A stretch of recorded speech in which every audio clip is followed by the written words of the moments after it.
Sihor town hall ખાતે મહિલા સ્વરાજ મંચના 17મા સ્થાપના દિવસ નિમિત્તે રાજ્યના ઉચ્ચ અધિકારીઓ, પદાધિકારીઓ અને એડવોકેટની ઉપસ્થિતિમાં સન્માન સમારોહ કાર્યક્રમ અને ઉજવણી કરવામાં આવી।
संगठनों तो एवं थाय आगळ वधे थोड़ा नीचा जाए वળી जोर કરીને આગળ વધે।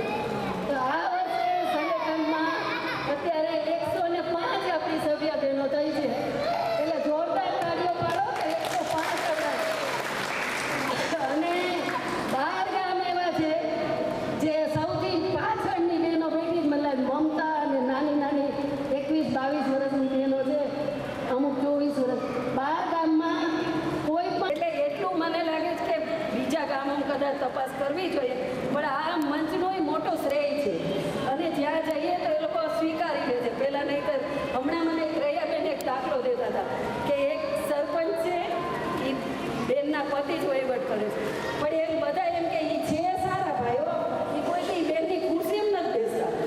તો મેં કીધું તમે એને કેવી રીતે સારા ગણો છો? બરાબર એ કામ કરે છે, પણ એણે એના વતી જ કામ કરે છે।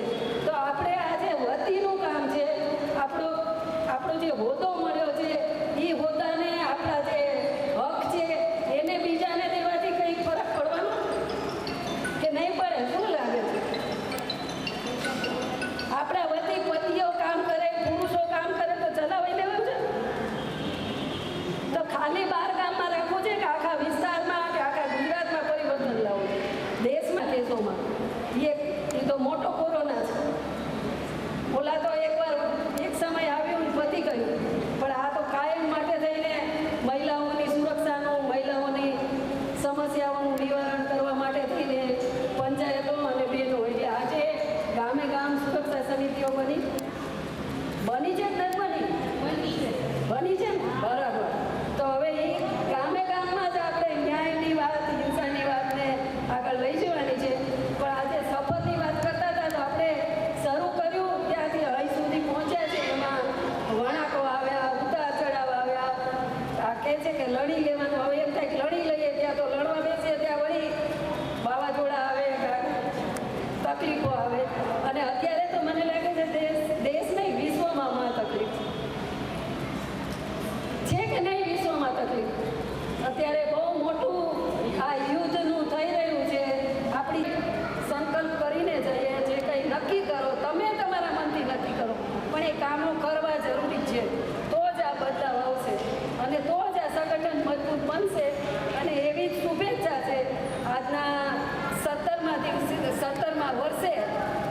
ટેકનિકલી જોઈએ તો આનંદીએ તો 1997થી જ એટલે 2001થી આના બીજ રોપેલા અને એક મને લાગે છે કે આ બહેનોનો મોટો પોતાનો કરશું આપણા બહેનોથી.